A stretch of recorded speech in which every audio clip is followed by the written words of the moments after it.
So no, I'd be happy to. I mean, very briefly. So I'm Bob Eccles. I'm a visiting professor of management practice at the Said Business School at Oxford University. I was a tenured professor at Harvard Business School until I retired. I would say my big focus is really on sustainable finance from both an investor and company point of view, how companies can identify the material, environmental, social, and governance issues that matter for enterprise value creation.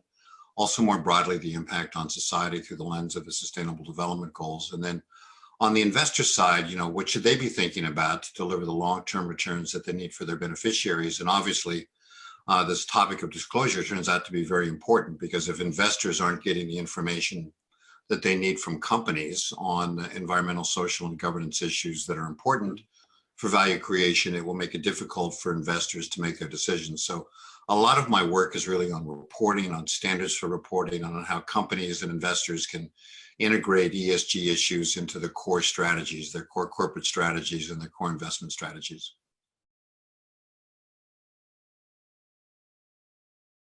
It's been well known for a long time that most of the value of a company is reflected in its stock prices, not in its balance sheet.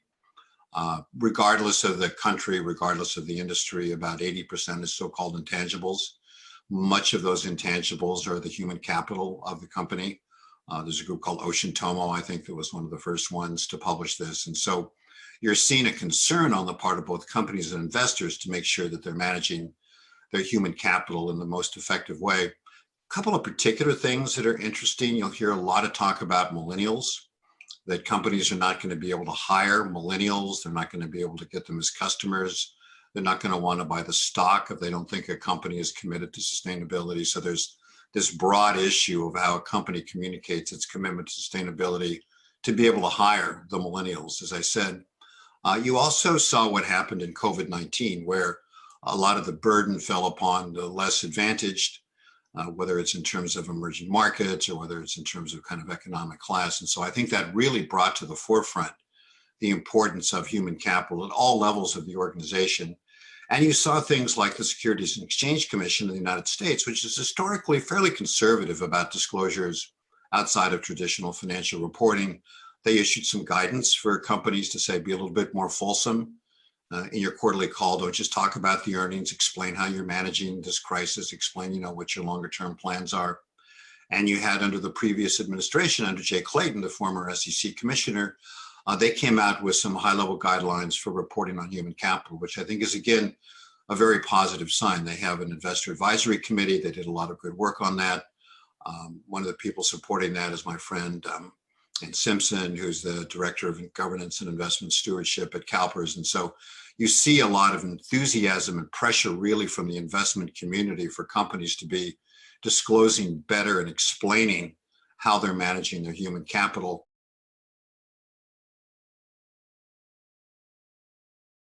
A way to signal would be to take someone inside the company who was recognized as a very high potential executive, certainly a candidate who could become CEO, and make him or her in charge of human resources. And ironically enough, in some funny ways, it would be better if it was a him than a her, because, there's more women in charge of human resources than are in charge of finance. So, for example, take the chief financial officer or take the head of marketing and put them in charge of human resources. I mean, that sends a really strong signal. Then there's a question about how human resources is being managed at the board level. Now, boards all have a compensation committee, and the compensation committee is focused on essentially the compensation of the chief executive officer, and maybe the C-suite of people report to him or her. But my colleague and friend Leo Strine, who I've mentioned to Miho before, who was the former Chief Justice of the Delaware Supreme Court, brilliant guy, wonderful man.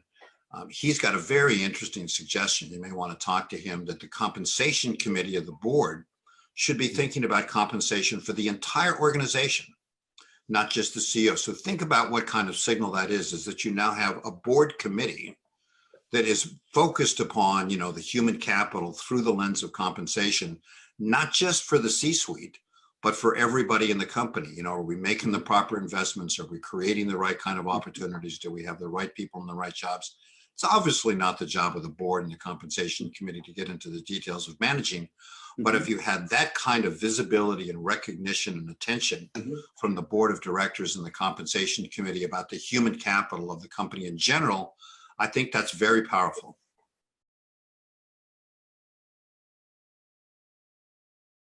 So I think investors would say they have a very hard time getting their arms around the human capital strategy of the company, because it's not clear that most companies have a human capital strategy in the first place. What investors would want to hear is that when they're talking with the CEO about the company strategy, they would expect, and this is interesting, right? They would expect the CEO to be proactive and say, here's our corporate strategy. Now let me explain to you the role that our human capital strategy has in that. If the investor feels like they have to initiate the conversation, that they have to ask the CEO, then their feeling is going to be, I guess it's still sort of a secondary issue.